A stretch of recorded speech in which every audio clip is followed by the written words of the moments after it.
Hello everyone, today we are going to go through some basics in Lightroom. Nice and simple, probably only a 5-minute tutorial, so bear with us on this one. It's a nice easy one. So I've got two images open here. I'll put them up side by side, and all I'm going to do is go through a few features to see what we can get out of these two pictures very quickly. So at the top of Lightroom, you've got your library, your develop. These are the only two I really use unless I'm doing time lapses, which I do under slideshows. In library, it does exactly what it says. It's a library of images. You can pull up multiple sources, you can pull them up in grid view, you can pull them up side by side, you can control click to get rid of them. Really simple. Then develop, again, is what it says. Imagine it's a darkroom. It is just a digital darkroom. You are now developing your image. We'll run through it from top to bottom. So here we have your standard adjustments. So all the way down here we can control the exposures, we can control contrast, the white balance is here, so you can just click, nice and simple, depending on what conditions you were shooting under, you can adjust for how you want. As we come down, again, it does what it says. So highlights will control just the highlights. We're going to pop them up a little bit. We've got loads of room on the histogram. Shadows will pull down. So now we've got this nice tone coming through here. I'm just going to add a little bit of warmth to give the autumn colours back. So that's our top section. Then we come down to your clarity, your dehazes and your textures. Your clarity, if I zoom in, it's a little bit noisy this one, but clarity, as you up it, you can see the difference and what it does. So high clarity will define those edges and pull your lights and darks right out. Pulling it down will do the complete opposite. It will soften it right up.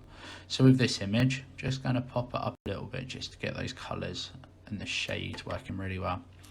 Your dehaze, personally, is one of the best features in Lightroom. So if we dehaze left, you can see it gets rid of all the haze in the image. If we dehaze right, sorry, other way around. It hazes the image left, and if we go right, it will dehaze the image. Okay, so we're just going to correct as we go. So as you move the sliders, don't be scared to go back up to sliders you've already used. So we'll just leave that around there for now. Then we're going to come down. Tone and curve. I don't use it a great deal, but in Photoshop I use S-curves. So we can create an S-curve here by doing this. So as you can see, creates an S. What that does is that adds contrast. If we were to click the curves, medium contrast, as you can see, adds a curve. And then strong contrast adds more of a curve. You can fine tune them by dragging up and down. You can play around with those settings all you want, but like I say, in Lightroom I don't use it a great deal. I'm going to skip through HSL today and colour and split toning, so I'm going to do an in-depth tutorial on those. Detail, now this one's really important.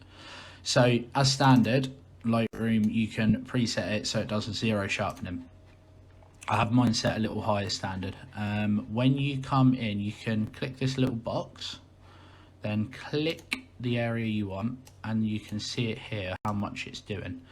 The more you do, the more noise it's going to add to the picture because it's sharpening the image. Play around with the settings. You don't want to go too high because, as you can see, when you go too high you get too much noise. So that's 0 or nearly 0. That's way too much noise. So if we pull up a little bit, we're going to control the radius and the detail a tiny fraction, and that's that. Noise reduction, this comes in very handy. So as you can see, we've got loads of noise coming through here at the moment. Just going to pull that up, the noise. So that was really simple, gets rid of the noise. And then your color noise, need to fiddle with that. Remove chromatic calibration. I went into detail on this on one of my previous videos, which was the one on using digital grads. So if you've missed that video, pop back and have a look, because that goes into depth about how to select the lens, what lens I was shooting at the time, and how that does what it does. If you look around the edges now, I'll go for it quick, it gets rid of all that barrel distortion. I don't touch any of this very, very rare. I do on my advanced edits, which we'll go into later date.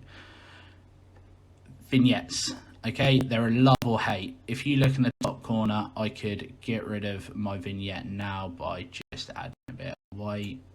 Obviously you could play with it so that it fully gets rid of that black top corner.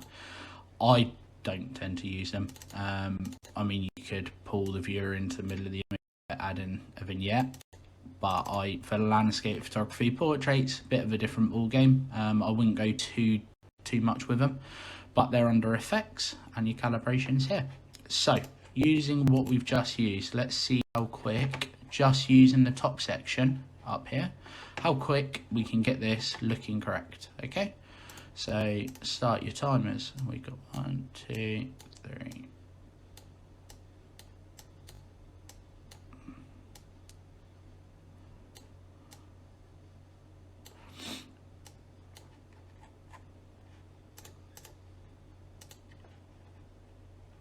I was using a Nikon.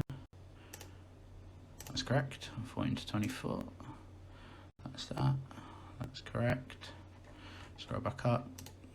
Eyedrop tool onto grey area. Up the left, it will preview what you're doing. So that is a better white balance.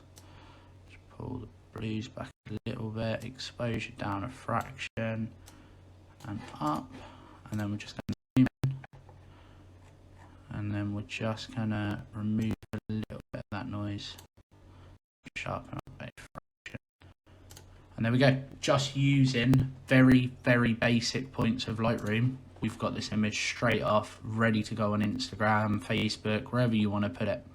One other little feature that I will show you while we're sat here. So I'm just going to revert this one back to the original.